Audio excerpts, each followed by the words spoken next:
Alrighty, everyone. Thank you so much for being here. My name is Nina Zander, and I'm rounding out the Senko Lab social science crew here. I'm a student from Arizona State University, and I'm going to be presenting on Leatherback Ecotourism happening in Grande, Riviere, Trinidad.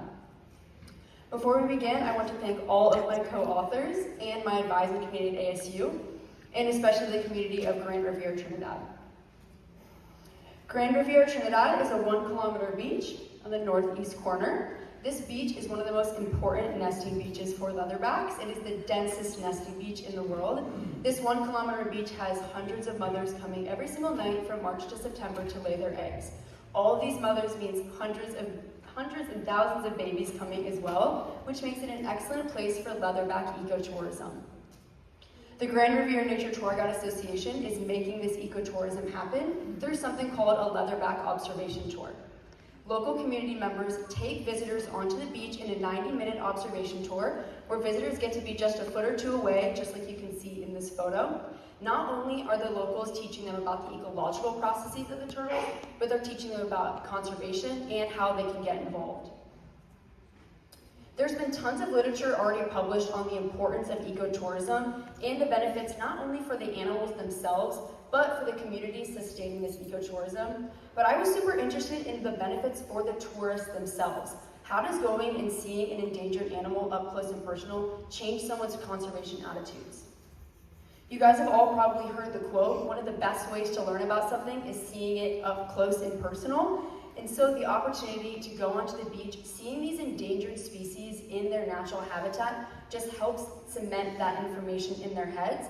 So when visitors go back home, they can disseminate that knowledge back to their homes.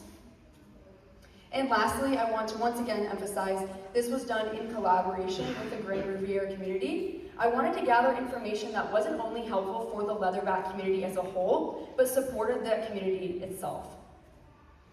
Now, my main research questions, the first is asking who came to Grande Riviere and why. The second question asks, how did their experiences on the beach that night influence their conservation attitudes and opinions? And now, in order to do this, in collaboration with the Tour Guide Association, we developed a pre- and post-leatherback observation tour survey.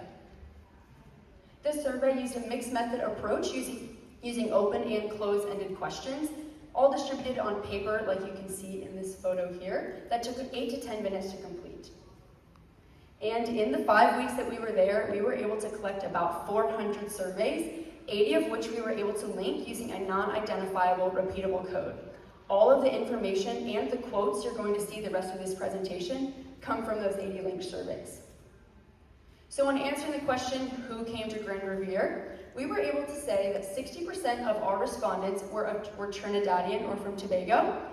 Oftentimes, ecotourism is seen as a global issue. You need to travel halfway across the world to see an endangered species, but as you can see, a majority of respondents are local. Whether they're traveling just a few miles down the road or they came across the country, these Trinidadians have the most direct impact on these leatherbacks and the beaches. And now, the education level, about 50% of international and Trinidadian respondents noted a bachelor's degree or higher, which is higher than the global and Trinidadian average, so keep these opinions and biases in mind as we move through the rest of the presentation.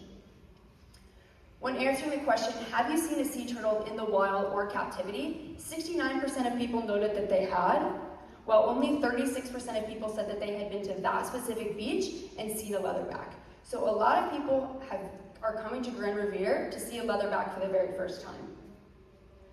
Now, when answering the question, why did you come to Grande Riviere, respondents were given a list of reasons to rank, but I'm going to focus on only the top 3.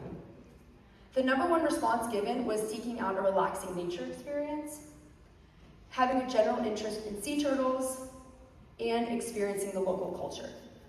And we can tell from the quotes left on the survey, they got exactly what they came for.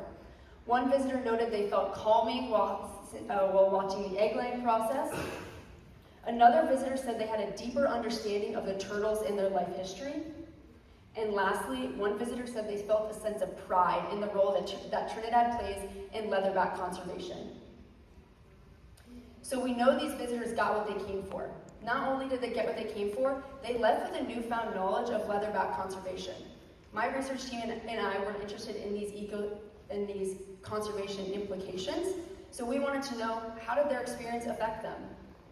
We asked them just this.